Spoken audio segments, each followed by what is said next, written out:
ಒಂದು ದಿನ ಹಸಿರು ಕಾಡಿನಲ್ಲಿ ಬಿರುಸು ಗಾಳಿ ಬೀಸ್ತಾ ಇತ್ತು. ಆಕಾಶ ಕತ್ತಲಾಗಿತ್ತು.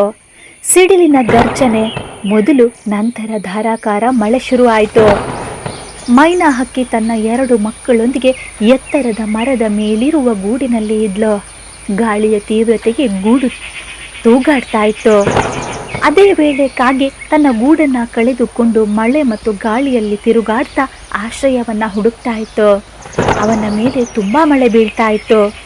ರೆಕ್ಕೆ ನೆನೆದು ಹೋಗ್ತಾ ಇತ್ತು. ಕಾಗೆ ಕೊನೆಗೆ ಮೈನಾ ಹಕ್ಕಿಯ ಗೂಡಿಗೆ ಹತ್ತಿರ ಬಂದು ಬೇಡಿಕೆಯ ಧ್ವನಿಯಲ್ಲಿ ಕೇಳ್ತಾನೆ, ಮೈನಾ ಅಕ್ಕ, ದಯವಿಟ್ಟು ನಾನು ಒಂದು ರಾತ್ರಿ ನಿನ್ನ ಗೂಡಿನಲ್ಲಿ ಆಶ್ರಯ ಪಡಿಬಹುದಾ? ನನ್ನ ಗೂಡು ಕೊಚ್ಚಿ ಹೋಯ್ತು ಅಂತ ಹೇಳ್ತಾನೆ. ಮೈನಾ ಮೊದಲು ತಡವರಿಸ್ತಾಳೆ.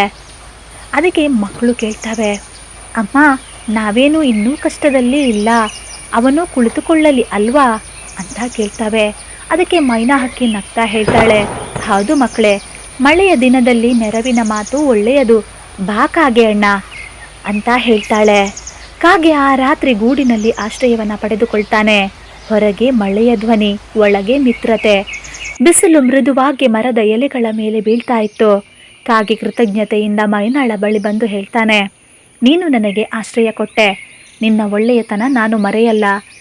ನಾನು ನಿನಗಾಗಿ ಮುಂದೊಂದು ದಿನ ಸಹಾಯವನ್ನು ಮಾಡ್ತೇನೆ. ಮೈನಾ ಹಕ್ಕಿ ನಗ್ತಾ ಉತ್ತರಿಸ್ತಾಳೆ, ಮಳೆಗಾಲ ನಮಗೆ ನಂಬಿಕೆ ಕಲಿಸ್ತದೆ. ನಮ್ಮ ಜೊತೆಗಿರುವವರು ಕಷ್ಟದಲ್ಲಿರುವಾಗ ಅವರಿಗೆ ಸಹಾಯ ಮಾಡಬೇಕು, ಅಲ್ಲಿ ನಿಜವಾದ ಮಿತ್ರತೆ ಹುಟ್ಟುತ್ತದೆ.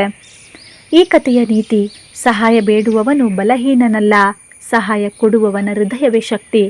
ಮಳೆಯಲ್ಲಿ ಹೊರಗಿನ ತೇವವಲ್ಲ, ಒಳಗಿನ ಔದಾರ್ಯವು ನದಿ ಆಗಬೇಕು.